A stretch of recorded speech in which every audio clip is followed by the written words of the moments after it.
Welcome to విటి news. లక్ష్యం సమాజహితం. నేను రవలి. ముందుగా బులెటిన్లో హెడ్లైన్స్ చూద్దాం. ఆర్టీసీ కార్మికుల రిలే నిరాహార దీక్షకు మద్దతు ఇచ్చిన పీడీఎస్యూ జిల్లా నాయకులు గౌతమ్ అరెస్టులతో ఉద్యమాలు ఆపలేరన్న పీడీఎస్యూ జిల్లా నాయకులు. విశాఖ జిల్లా నర్సీపట్నం అరటిగిరల మాటున గంజాయి రవాణా. ఉత్తరప్రదేశ్ కు చెందిన ఇద్దరు అరెస్ట్, లారీ సీజ్.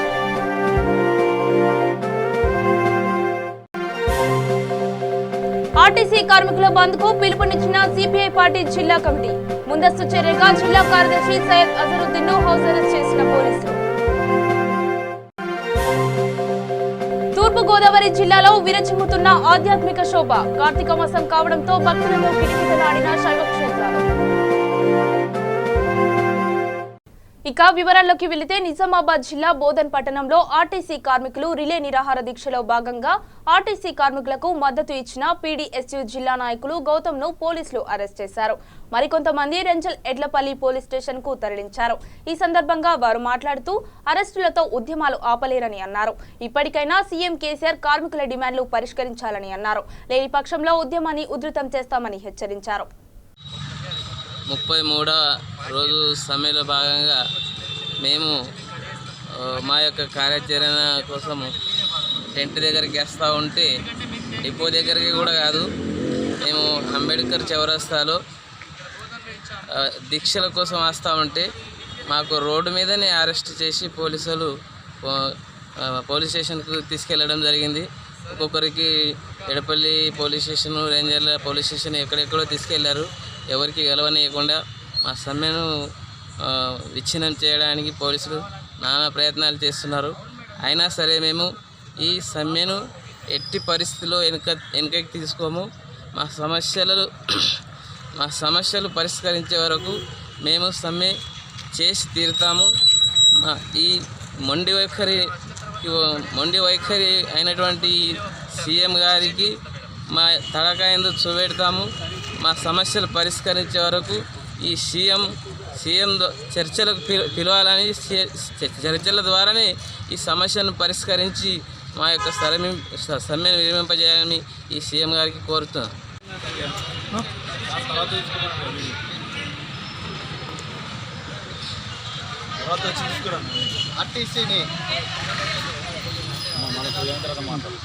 ఆర్టీసీని ప్రభుత్వంలో విలీనం చేయాలని చెప్పేసి ఆర్టీసీ కార్మికుల సమస్యలు పరిష్కరించాలని 33 రోజుల పాటు 50,000 మంది కార్మికులు ఈరోజు తీవ్రంగా సమ్మె బాట బట్టి ఉద్యమాలు చేస్తూ ఉంటే ఆ ఉద్యమాన్ని అణచివేసే ప్రయత్నం చేస్తున్నాడు తప్పితే కానీ కేసీఆర్ అలా సమస్యల్ని పరిష్కరించే ప్రయత్నంలో లేడు. ఈరోజు కోర్టు అనేక సార్లు ముట్టుకాయలు వేసినా ఈయన పెడచెవు పెడతా ఉన్నాడు. యావత్ తెలంగాణ ప్రజలు దీన్ని చూస్తూ ఊరుకోదని చెప్పేసి రానున్న రోజుల్లో తగిన బుద్ధి చెప్తామని చెప్పేసి ఈ సందర్భంగా కేసీఆర్ని హెచ్చరిస్తా ఉన్నాం. విశాఖ జిల్లా నర్సీపట్నంలో గంజాయి రవాణా చేసేందుకు స్మగ్లర్లు ఎత్తుకు పై ఎత్తులు వేస్తుంటే వాటిని ఎక్సైజ్ టాస్క్ ఫోర్స్ అధికారులు చిత్తు చేశారు. గుట్టు చప్పుడు కాకుండా గంజాయి ప్యాకెట్లను తరలిస్తున్న వ్యాన్ను ఎక్సైజ్ టాస్క్ ఫోర్స్ అధికారులు మాటువేసి చాకచక్యంగా పట్టుకున్నారు. ఈ సంఘటన జరిగి 24 గంటలు గడవక ముందే అరటిగెలల మాటున లారీలో తరలిస్తున్న గంజాయిని పట్టుకున్నారు. ఈ ఘటనలో ఉత్తరప్రదేశ్ కు చెందిన ఇద్దరిని అరెస్ట్ చేసి 2 సెల్ ఫోన్లు స్వాధీనం చేసుకుని లారీని సీజ్ చేసినట్లుగా Narsipatnam excise CA Santosh Kumar, task force SI Mouli తెలిపారు. సంతోష్ ఎక్సైసీఏ నర్సీపట్నం అండి. ఈరోజు ఉదయం మేము స్టేట్ టాస్క్ ఫోర్స్ ఎస్ఐ గారు సంయుక్తంగా గంజాయి దాడులు నిర్వహిస్తూ ముందస్తు సమాచారం ప్రకారం డిగ్రీ కాలేజ్ వద్ద రూట్ వాచ్ చేస్తుండగా అనుమానాస్పదంగా కనబడ్డ ఒక లారీని నిలుపుదల చేసి పరిశీలించగా దాదాపు 29 బ్యాగుల్లో ఉన్న 725 కేజీల గంజాయిని పట్టుకోవడం జరిగిందండి. అదేవిధంగా 2 ముద్దాయిని కూడా అదుపులో తీసుకున్నాం. అదే లారీని కూడా స్వాధీనం చేసుకోవడం జరిగిందండి. ఫర్దర్ ఇన్వెస్టిగేషన్ చేస్తాం. ప్రాపర్టీ వాల్యూ ఎంత ఉంటుందండి? పట్టుబడిన గంజాయి యొక్క విలువ దాదాపు 30 లక్షలు ఉంటుంది. మొత్తం 29 బ్యాగ్స్ అండి. క్యాష్ ఏమైనా స్వాధీనం చేసుకున్నారా? అమౌంట్ ఏమి స్వాధీనం చేసుకున్నాం. 2 సెల్ ఫోన్లు స్వాధీనం చేసుకున్నాం. లారీని కూడా సీజ్ చేయడం జరిగింది. క్యాష్ ఏం లేదండి? ఏం లేదండి. ₹1 కూడా లేదా? ₹1 కూడా లేదు.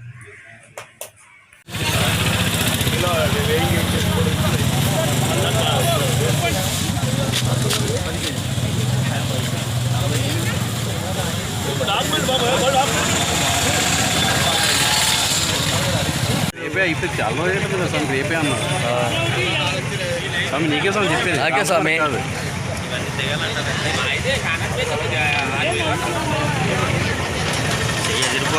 చెయ్యదు. ఆర్టీసీ కార్మికుల సమస్యలు పరిష్కరించాలని సిపిఐ పార్టీ జిల్లా కమిటీ బంద్కు పిలుపునివ్వడంతో ముందస్తు చర్యలో భాగంగా జిల్లా కార్యదర్శి సయ్యద్ అజరుద్దీన్ ను పోలీసులు హౌస్ అరెస్ట్ చేశారు.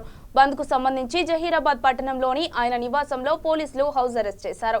జోగిపేట స్థానిక పార్టీ కార్యాలయంలో విలేకరుల సమావేశంలో ఆందోళన నియోజకవర్గ కార్యదర్శి అజ్జుకల్ల నర్సింలు మాట్లాడుతూ రాష్ట్ర ప్రభుత్వం ఆర్టీసీ కార్మికుల సమస్యలు పరిష్కరించడంలో పూర్తిగా మొండి వైఖరి వహిస్తోందని, టీఆర్ఎస్ ప్రభుత్వానికి ప్రజలు బుద్ధి చెప్పే రోజులు ముందున్నాయని ఆయన తెలిపారు.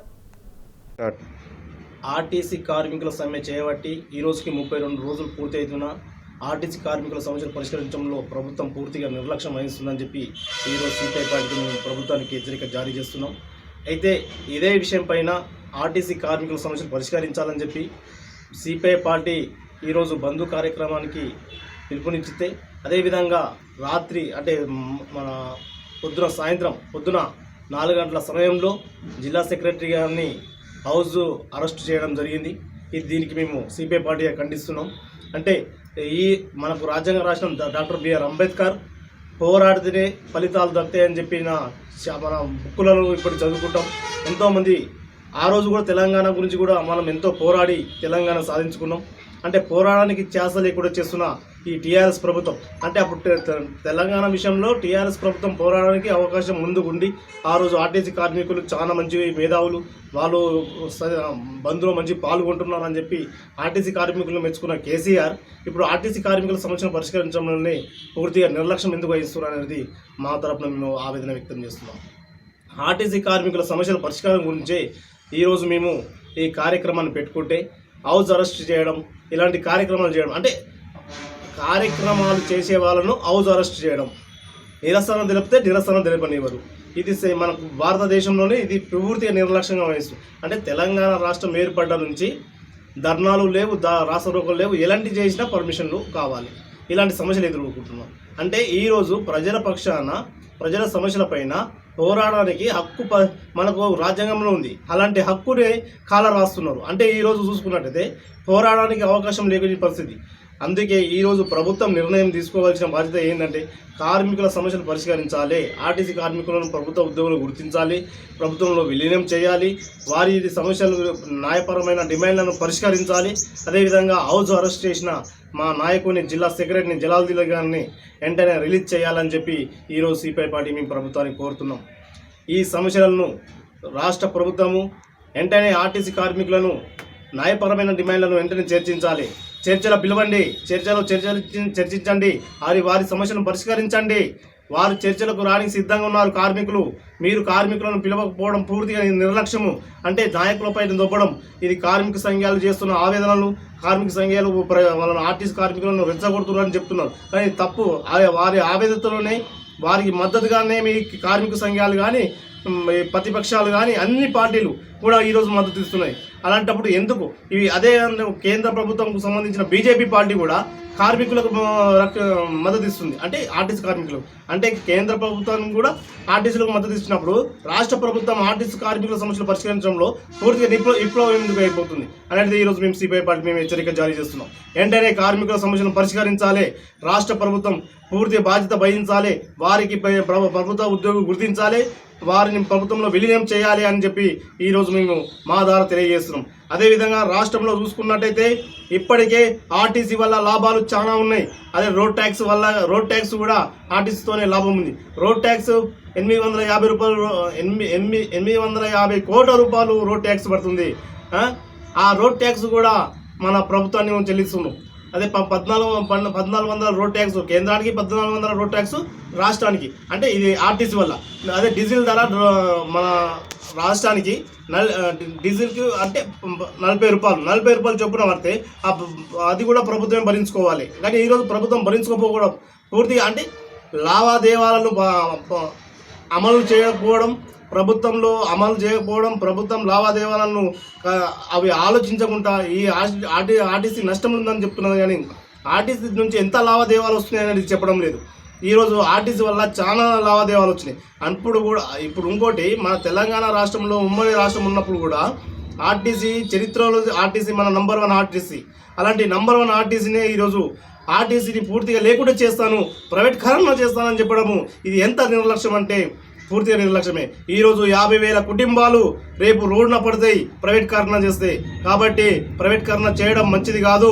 ప్రైవేటీకరణ చేయకుండా ఆర్టీసీ కార్మికుల సమస్యలను పరిష్కరించి వారి న్యాయపరమైన డిమాండ్లను చర్చల ద్వారా పరిష్కరించాలని చెప్పి ఈరోజు మేము సిపిఐ పార్టీగా హెచ్చరిక జారీ చేస్తున్నాం. ఆ 50,000 కుటుంబాలను మీరు ఓ తండ్రి లాగా, ఈ రాష్ట్రానికే మీరు ఓ తండ్రి, సీఎం గారు మీకు ఒక విన్నపం చేస్తున్నాము. మీరు రాష్ట్రానికే అందరికీ తండ్రి లాంటి వాళ్ళు కాబట్టి అన్ని పార్టీలకు కూడా తండ్రి లాంటి వాళ్ళు, కార్మికులకు కూడా తండ్రి లాంటి వాళ్ళు. మీరు ఈ సమస్యను పరిష్కరించి వారి సమస్యలను మీరు ఎలా పరిష్కారం చేయాలి అనేది చర్చల ద్వారా పరిష్కరించాలని చెప్పి మా యొక్క రిక్వెస్ట్గా మేము ఈ మీడియా ద్వారా మేము తెలియజేస్తున్నాం. లేని పక్షంలో వివిధ ఆందోళన కార్యక్రమాలు చేయడానికి సిపిఐ పార్టీ వెనకాడదని చెప్పి ఈరోజు మేము హెచ్చరిక జారీ చేస్తున్నాం. కార్తీక మాసం వచ్చిందంటే చాలు తూర్పుగోదావరి ఆధ్యాత్మిక కాంతులు విరచిమ్ముతాయి. శివుడికి ఎంతో ప్రీతిపాత్రమైన రోజు కావడంతో మహిళలు తెల్లవారుజామున స్నానాలు చేసి ఆలయాల్లో ప్రత్యేక పూజలు పాల్గొన్నారు. కార్తీక దీపాలు వెలిగించారు. గోదావరి ఘాట్ వద్ద భక్తుల పుణ్య స్నానాలు చేసి గోదావరిలో నదికి హారతి ఇచ్చి పూజలు నిర్వహించారు. భారీగా భక్తులు తరలి రావడంతో సందడి వాతావరణం నెలకొంది.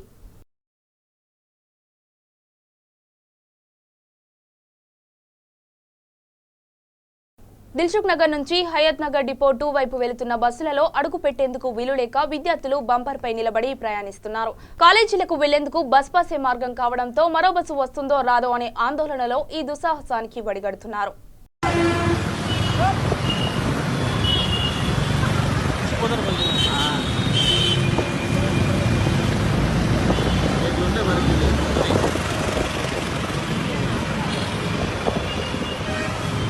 ఇది ఎల్బీ నగర్ కన్వే కావాలి. ముందు మెట్రో స్టేషన్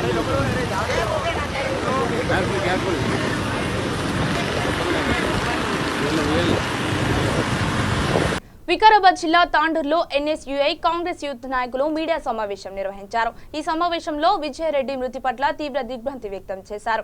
అనంతరం ఎన్ఎస్యుఐ అంకిత్ మోయిన్ అహ్మద్ మాట్లాడుతూ విజయరెడ్డిపై జరిగిన దాడిని ఖండించారు. విజయరెడ్డి హత్యకు కారణమైన నిందితుడిని కఠినంగా శిక్షించాలని కోరారు. ఈ కార్యక్రమంలో మైనార్టీ సెల్ అధ్యక్షుడు రియాజ్ జగదీష్ ఖలీద్ పాల్గొన్నారు.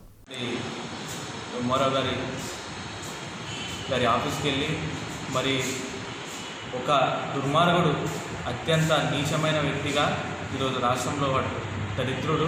ఎందుకంటే ఒక ఎంఆర్ఓ గారిని ప్రభుత్వ ఆఫీస్లోకి వెళ్ళి కాల్చడం అనేది చాలా బాధాకరమైన విషయం. మరి విజయరెడ్డి గారికి, వారి కుటుంబానికి ప్రగాఢ సానుభూతి తెలియజేస్తూ ఆమె ఆత్మకు శాంతి చేకూరాలని మళ్ళొకసారి నేను దేవుణ్ణి ప్రార్థిస్తున్నాను. అయితే సంఘటన జరిగి 24 గంటలు అవుతున్నప్పటికీ కూడా రాష్ట్ర ప్రభుత్వం కానీ, కేసీఆర్ గారు కానీ, కేసీఆర్ గారి కొడుకు కానీ, వాళ్ళ అల్లుడు కానీ ఎటువంటి కూడా వాళ్ళ సానుభూతి కానీ ఇట్లాంటి తెలియజేయలేదు. ఎందుకు? రెవెన్యూ శాఖ కేసీఆర్ గారి దగ్గర ఉన్నప్పుడు ఈ ప్రభుత్వ హత్యగా చిత్రీకరించాల్సినంత అవసరం ఉన్నది. ఎందుకంటే రాష్ట్రంలో ఏమవుతుంది, ఆర్టీసీలు చచ్చిపోతున్నారు, మళ్ళీ అనేక సంఘాలలో విద్యార్థుల సంఘాలు ఇవన్నీ చేస్తూ ఉన్నాం, ధర్నాలు చేస్తున్నారు, రోడ్ల మీదకి వస్తున్నారు, ఆత్మహత్యలు చేసుకుంటున్నారు. అయినా ప్రభుత్వం ఇప్పటివరకు కూడా వీళ్ళకి ఎందుకు ఇంత దౌర్జన్యంగా వీళ్ళు చేస్తున్నారు అనేది నాకు ఎవరికి అర్థమయ్యే పరిస్థితిలో లేదు. రాష్ట్ర ప్రభుత్వానికి ఇప్పటికే డిమాండ్ చేస్తూ ఉన్నాం. 24 గంటలు ఒక ప్రభుత్వ ఉద్యోగి చచ్చిపోయినప్పటికీ చీఫ్ సెక్రటరీ కానీ, రెవెన్యూ చీఫ్ సెక్రటరీ కానీ, ప్రిన్సిపల్ సెక్రటరీ కానీ, రాష్ట్ర ఇన్ఛార్జిగా ఉన్నటువంటి రెవెన్యూ శాఖకి ఇన్ఛార్జ్ కేసీఆర్ గారు ఒక ఎంఆర్ఓ గారు చచ్చిపోయినప్పుడు కూడా సంతాపం లేకపోతే రాష్ట్ర ప్రభుత్వం ఎందుకున్నది? రాష్ట్ర ప్రభుత్వానికి విజ్ఞప్తి చేసేది ఏంటంటే ఆ భూ తగాదాలు ఏమున్నా కూడా అది ఎట్లాంటి కేసు అయినప్పటికీ కూడా వాళ్ళకి సానుభూతి చెప్పాల్సిన బాధ్యత ఈ రాష్ట్ర ప్రభుత్వం మీద, రాష్ట్ర ముఖ్యమంత్రి కేసీఆర్ పైన ఉందని ప్రధానంగా డిమాండ్ చేస్తూ మేము సిబిఐ ఎంక్వైరీ చేయాలని కాంగ్రెస్ పార్టీ పక్షాన, ఎన్ఎస్ఏ పక్షాన, యూత్ కాంగ్రెస్ పక్షాన అనేక సంఘాలు మా దగ్గర ఉన్నటువంటి వాళ్ళందరం డిమాండ్ చేస్తూ ప్రతిపక్ష పార్టీగా మేము డిమాండ్ చేసేది ఒకటే, వాళ్ళ కుటుంబాన్ని ఎట్లా ఆదుకుంటారనే విషయాన్ని నేను అడుగుతున్నాను. ఇప్పటికీ కూడా వాళ్ళని ఆదుకోవాలి. ఆ కఠినంగా ఎవరైతే భూ తగాదాలు ఎవరైతే ఉన్నారో వాళ్ళని మాత్రం మీరు అరెస్ట్ చేసి వాళ్ళని హైకోర్టుకి ఏదైనా కానీ వాళ్ళ జీవిత ఖైదీలుగా చిత్రీకరించాల్సిన అవసరం ఈ రాష్ట్ర ప్రభుత్వం మీద ఉన్నదని కూడా చెప్పడంలో ఎలాంటి సంతృప్తి లేదు. మరి ఒకటి మరి ఆర్టీ తీసేస్తాం, మళ్ళీ ప్రభుత్వం ఉద్యోగి చచ్చిపోతే కూడా స్పందించకపోతే ఒక సామాన్యులు ఎట్లా బతుకుతారని కూడా నేను అడుగుతున్నా. ఈరోజు సామాన్యుల బతుకు వాళ్ళకే ప్రభుత్వాలకే వాళ్ళకు ఇది లేనప్పుడు, ప్రభుత్వ ఉద్యోగులకే రక్షణ లేనప్పుడు వీళ్ళు ఎట్లుంటారని నాకు అర్థం కాదు.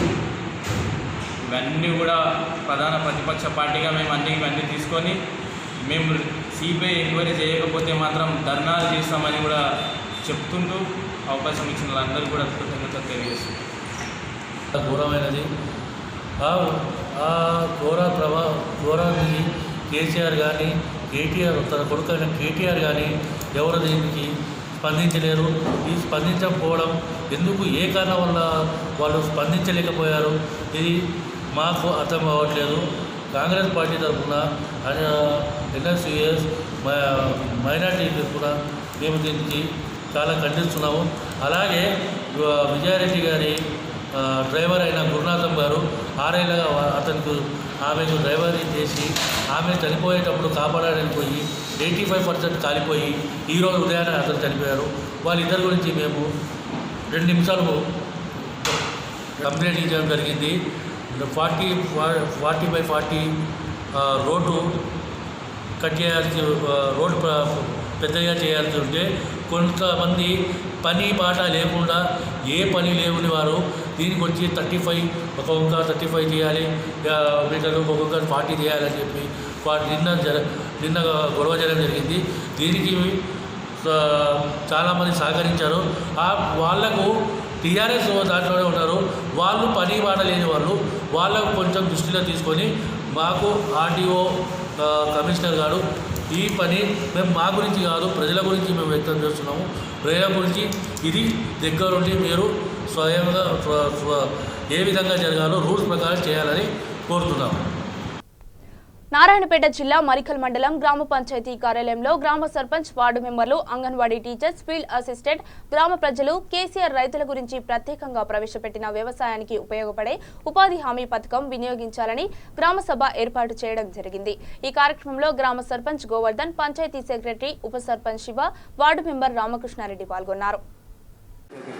ఈరోజు జరగబోయే గ్రామ సభ ఏర్పాటు చేయడం జరిగింది.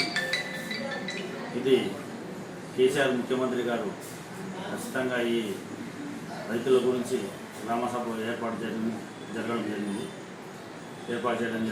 అదేవిధంగా ఈజీఎస్లో రైతుల గురించి కానీ రైతుల పొలాల్లో ఎలాంటి పనులు చేయాలో, అదేవిధంగా ప్రణాళికాబద్ధంగా రైతులను గుర్తించి రైతులు ఇచ్చే అప్లికేషన్లు కానీ దరఖాస్తులు కానీ తీసుకొని వాళ్ళు ఏ విధంగా కోరుకుంటారో సమంజసమా కాదా చూసి మేము కూడా ఈజీఎస్ ఏపీఓ వాళ్ళని కన్సల్ట్ వాళ్ళతో మమేకమై ఇద్దరం గ్రామ సర్పంచ్ కానీ, వార్డు మెంబర్స్ కానీ, ఈజీఎస్ ఫీల్డ్ అసిస్టెంట్ కానీ, ఏపీఓ కానీ అందరూ కలిసి రైతుల యొక్క మనోభావాలను గుర్తించి వాళ్ళకి ఎలాంటి వర్క్స్ పనులు పొలంలో జరగాలనో వాటికి అనుగుణంగా వాళ్ళకు లాభం చేకూరేటట్టు ఖచ్చితంగా అమలు చేస్తామని ఈ సందర్భంగా ఈ గ్రామ సభ ఏర్పాటు చేయడం జరిగింది. ఈ సందర్భంగా ఈ విషయం మీతో పాల్పంచుకొని అదేవిధంగా అందరికీ తెలిసేటట్టుగా మీతో వినియోగించుకుంటున్నాం. కర్నూలు జిల్లా ఎమ్మికనూరు పట్టణంలో స్థానిక సోమప్ప కూడలిలో ఏఐఎస్ఎఫ్, ఏఐవైఎఫ్ ఆధ్వర్యంలో మానవహారం చేపట్టారు. రాయలసీమలో రాజధాని ఏర్పాటు చేసి కర్నూలులో హైకోర్టు ఏర్పాటు చేయాలని డిమాండ్ చేస్తూ పెద్ద ఎత్తున విద్యార్థులతో మానవహారం చేపట్టారు. రాయలసీమ ప్రాంతానికి నీరు, ఎమ్మికనూరులో టెక్స్టైల్ పార్క్, జిల్లాలో ఉపాధి కల్పించేలా ఏర్పాటు చేయాలని డిమాండ్ చేశారు. ఇప్పటికైనా ప్రభుత్వం స్పందించకపోతే ఆందోళనలు మరింత ఉధృతం చేస్తామని హెచ్చరించారు.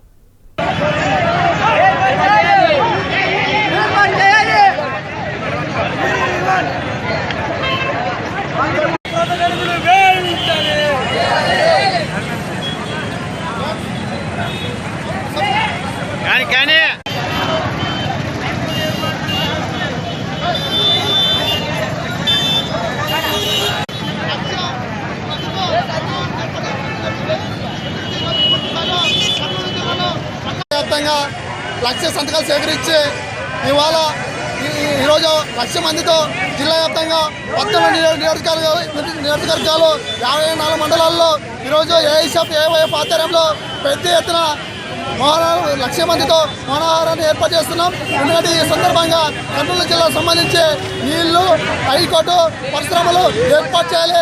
ఎమ్మిగనూరులో టెక్నికల్ పార్క్ ఏర్పాటు చేయాలి. డిగ్రీ కళాశాల, మహిళా డిగ్రీ కళాశాల ఏర్పాటు చేసి ఆలూరు జిమ్ముకలు పార్క్ ఏర్పాటు చేసి పత్తికొండ టొమాటో ఫ్యాక్టరీ ఏర్పాటు చేసి కోడుమూరు మంత్రాలయం, ఆదోని డిగ్రీ కళాశాల ఏర్పాటు చేయాలని, అలాగే రాయలసీమ యూనివర్సిటీకి 100 కోట్లు ఏర్పాటు చేయాలని ఈరోజు ఏఐఎస్ఎఫ్గా డిమాండ్ చేస్తున్నాం. పూర్తిస్థాయిలో ఈరోజు జిల్లా వ్యాప్తంగా పెద్ద ఎత్తున ఆందోళన చేస్తున్నామని తెలియజేస్తున్నాం. నా పేరు విజేంద్ర, ఏఐఎస్ఎఫ్ జిల్లా సహాయకులు. సిద్దిపేట జిల్లా హుస్నాబాద్ మండలంలోని టీఎస్ మోడల్ స్కూల్లో వంటగది లేదని, వర్షం పడినా ప్రతిసారి చాలా ఇబ్బందులు పడుతున్నామని, గాలికి పొయ్యి మండక అన్నం కూడా సరిగా ఉడకడం లేదని ఇక్కడ పిల్లలకు వంట చేసే ఆయాలు చెప్తున్నారు. ఎమ్మెల్యే దృష్టికి కూడా తీసుకువెళ్లినా ఫలితం లేకుండా పోయిందని, వంటగది నిర్మిస్తా అన్న హామీలకే పరిమితం చేస్తున్నారు. ఇకనైనా వంటగది నిర్మించి పిల్లలకు ఇబ్బందులు కలగకుండా చూడాలని ప్రభుత్వానికి అధికారులకు విజ్ఞప్తి చేశారు. నమస్కారం, నా పేరు భాగ్యలక్ష్మి. మాది ఇందిరా గ్రూపు. మా గ్రూప్ సభ్యులము ఇక్కడ మోడల్ స్కూల్లో గత 7 సంవత్సరాల నుంచి పనిచేస్తున్నాము. 7 సంవత్సరాల నుంచి కూడా మాకు రేకుల షెడ్ మేమే నిర్మించుకున్నాము. వంట పాత్రలు లేవు, వంట గిన్నెలు లేవు, గ్యాస్ సౌకర్యం లేదు, వంట గిన్నెలు లేవు, కనీసం మాకు రూమ్ కూడా లేదు. 7 సంవత్సరాల నుంచి సార్లకి మేడాలకి అందరికీ చెప్తున్నాము. అట్లనే ఎమ్మెల్యే సార్ వచ్చిండ్రు, సార్కి కూడా అప్లికేషన్ పెట్టినాము. ప్రయత్నం చేస్తామమ్మ అంటున్నారు. కానీ 7 సంవత్సరాల నుంచి మాకు చాలా కష్టంగా ఉంది. ఎండకి వానకి ఇబ్బందిగా ఉన్నది. వర్షం వచ్చినప్పుడు అయితే పిల్లలకి ఇబ్బంది అవుతుంది, మాకు ఇబ్బంది అవుతుంది. వంటలు సరిగ్గా కావు, గాలికి అన్నం ఉడకదు, బాగా ఇబ్బందులు అవుతున్నాయి. ఇన్ని సంవత్సరాల నుంచి ఇవే ఇబ్బందులు. కనీసం మాకు రూము కావాలి. గిన్నెలకైతే బాగా ఇబ్బంది అవుతుంది, గిన్నెలు లేవు. 500 మంది పిల్లలకి వంట చేయడం కష్టమవుతుంది. అంతేకాకుండా మాకు రూము నిర్మించి గిన్నెలు ఇవ్వాలి, గ్యాస్లు ఇవ్వాలి. మరి మా బాధలను అర్థం చేసుకోవాలి. ఇంతమందికి మేము వంట చేసి పెట్టాలంటే కష్టమవుతుంది. పొద్దున పిల్లలు 9 గంటలకు వస్తారు, మేము 7 గంటలకే వచ్చి వంట చేసుడు అవుతుంది. ఎందుకు అనంటే ఈ రేకుల షెడ్ మంచిగా లేక గాడుపు దుమారాలకు, వర్షాలకు మేము 9-10ంటికి వచ్చేటోళ్ళము. 7 గంటలకు వచ్చి పిల్లలకు 1ంటికి అన్నం పెట్టాలి కాబట్టి తొందరగా అందేటట్టు వచ్చి చేస్తున్నాము. అందుకని మా కష్టాలను మరి ప్రభుత్వం చూసి మాకు రేకుల షెడ్ రూమ్ నిర్మించి అట్లనే వంట పాత్రలు, గ్యాసులు ఇప్పించాలని కోరుతున్నాము. నెలకు 1000 రూపాయల జీతం కూడా మాకు సరిపోతలేదు. బయట ఏ పని చేసుకోకుండా అవుతుంది. పొద్దున్న 7 గంటలకు వచ్చి 4-4:30 వరకు స్కూల్ పిల్లలతోటే మేము వెళ్ళడం అవుతుంది. మానవత్వం మంట కలిసిపోతున్న ఈ కాలంలో ఆరోగ్యమే మహాభాగ్యమంటూ తమిళనాడుకు చెందిన ఉద్యోగ విరమణ పొందిన వైద్యులు కర్నూలు జిల్లాలోని పుణ్యక్షేత్రమైన శ్రీలక్ష్మీ నరసింహస్వామి మఠంలో పీఠాధిపతి శ్రీ శ్రీ శ్రీ రంగనాథ యతీంద్ర మహదేశికన్ ఆధ్వర్యంలో మెడికల్ క్యాంపు నిర్వహించారు. ఈ సందర్భంగా భక్తాంజనేయ ట్రస్ట్ కోఆర్డినేటర్ సేతురామన్ మాట్లాడుతూ అహోబిలం పరిధిలో ఉన్న పారువేట గ్రామాల్లోని పేద ప్రజలకు షుగర్, బీపీ, గుండెకు సంబంధించిన మందులు ఉచితంగా అందిస్తున్నామని అన్నారు.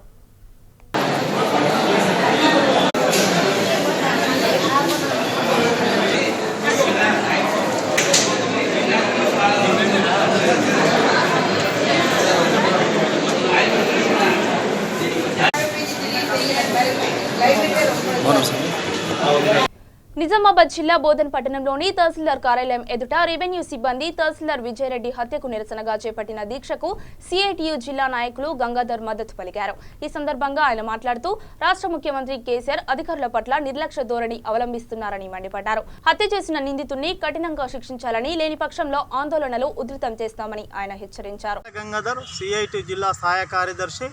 రెవెన్యూ ఉద్యోగులు ఏదైతే 3 రోజులు కార్యక్రమం పిలిపించారో దాంట్లో సిఐటియు రాష్ట్ర కమిటీ, జిల్లా కమిటీ, బోధన్ మండల కమిటీ అన్నీ కూడా పాల్గొని మద్దతు ఇవ్వడం జరుగుతుంది.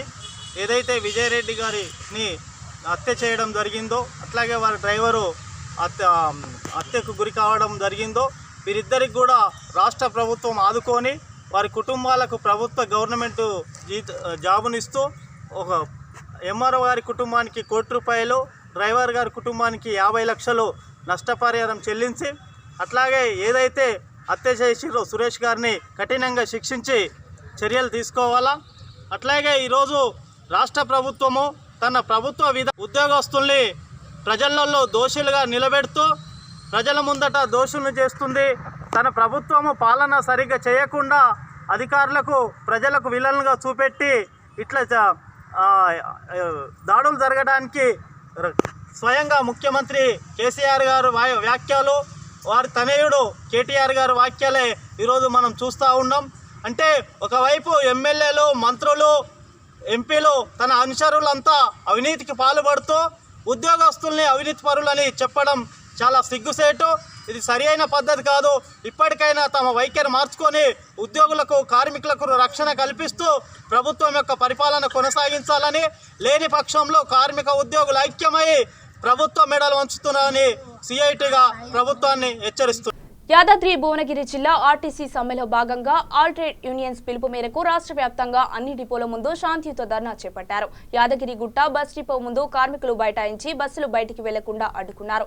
ఆర్టీసీ కార్మికులకు పోలీసులకు మధ్య వాగ్వివాదం చోటు చేసుకుంది. కార్మికులను అరెస్ట్ చేసి రాజాపేట్ పోలీస్ స్టేషన్ కు తరలించారు.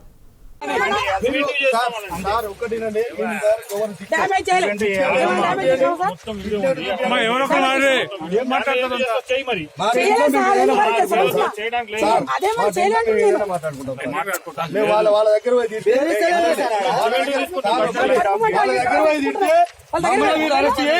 వస్తాం మేము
మొక్కలకి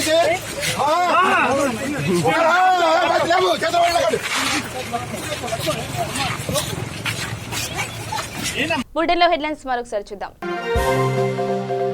ఆర్టీసీ కార్మికుల రిలే నిరాహార దీక్షకు మద్దతు ఇచ్చిన పీడీఎస్యూ జిల్లా నాయకులు గౌతమ్ అరెస్టులతో ఉద్యమాలు ఆపలేరన్న పీడీఎస్యూ జిల్లా నాయకులు.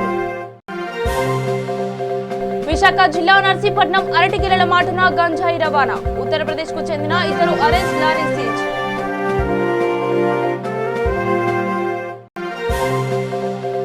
ఆర్టీసీ కార్మికుల బంద్ కు పిలుపునిచ్చిన సిపిఐ పార్టీ జిల్లా కమిటీ. ముందస్తు చర్యగా జిల్లా కార్యదర్శి సయ్యద్ అజరుద్దీన్ ను హౌస్ అరెస్ట్ చేసిన పోలీసులు. తూర్పు గోదావరి జిల్లాలో విరచిమ్ముతున్న ఆధ్యాత్మిక శోభ. కార్తీక మాసం కావడంతో భక్తులతో కిటకిటలాడిన శైవ క్షేత్రాలు. ఇవి బులెటిన్ అప్డేట్స్. మరిన్ని అప్డేట్స్ కోసం చూస్తూనే ఉండండి V3 న్యూస్.